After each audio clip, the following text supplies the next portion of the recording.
24 വാർത്തകളിലേക്ക് സ്വാഗതം. പ്രതിസന്ധികളെ തോൽപ്പിച്ച് വിജയം വരിച്ച് നാടിന്റെ അഭിമാനമായി മാറിയ യുവ ഡോക്ടർമാരെ അഭിനന്ദിച്ചു. നാടിനാകെ അഭിമാനമായിട്ടാണ് രണ്ടുപേരും അവരുടെ എല്ലാ ജീവിത പ്രയാസങ്ങളോടും പൊരുതി മുന്നേറി അവരുടെ ലക്ഷ്യത്തിലേക്ക് എത്തിയിരിക്കുന്നത്. MBBS പാസ്സായി കൊച്ചു ഡോക്ടർമാർ വന്നിരിക്കുകയാണ്. SSLC പരീക്ഷയിൽ ഇവർ വിജയിച്ചപ്പോഴും +2 പരീക്ഷയിൽ വിജയിച്ചപ്പോഴും ഞങ്ങളിവരെ കൂടെ ഉണ്ടായിരുന്നു. ഇവരെ അനുമോദിക്കുകയും അഭിനന്ദിക്കുകയും കൂടുതൽ വിജയമുണ്ടാവണമെന്ന് ആഗ്രഹിക്കുകയും ചെയ്തവരാണ്. ചില പ്രയാസങ്ങളും പ്രതിസന്ധികളൊക്കെ ജീവിതത്തിൽ വന്നു ചേർന്നു. അതിനെല്ലാം അഭിമുഖീകരിച്ചവർക്ക് മുന്നോട്ട് പോകാൻ ഏറ്റവും കരുത്ത് ഈ അമ്മയുടേതാണ്.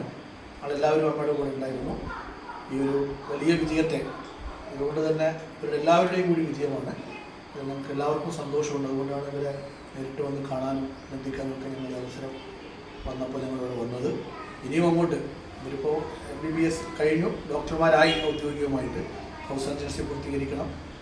ഒരു പുതിയ കോഴ്സുകളിലേക്ക് പുതിയ തലങ്ങളിലേക്ക് അവർക്ക് പോകാൻ സാധിക്കണം. അപ്പോഴൊക്കെ ഈ നാട് മുഴുവൻ ഇവരുടെ കൂടെ ഉണ്ടാവും. ഒരു വലിയ വിജയത്തിൽ എല്ലാവിധ ആശംസകൾ അറിയിക്കുന്നു, എല്ലാവിധ അഭിനന്ദനങ്ങളും അറിയിക്കുന്നു. അവർക്കുണ്ടാവും.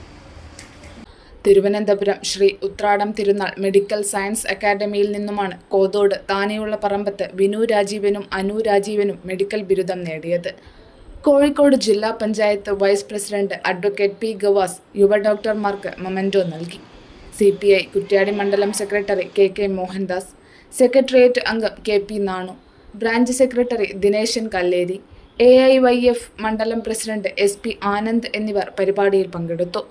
പരേതനായ താനിയുള്ള പറമ്പത്ത് രാജീവന്റെയും സുമംഗലയുടെയും മക്കളാണ് ഇരുവരും. ഏക സഹോദരൻ അഭിനവ് B.Tech വിദ്യാർത്ഥിയാണ്.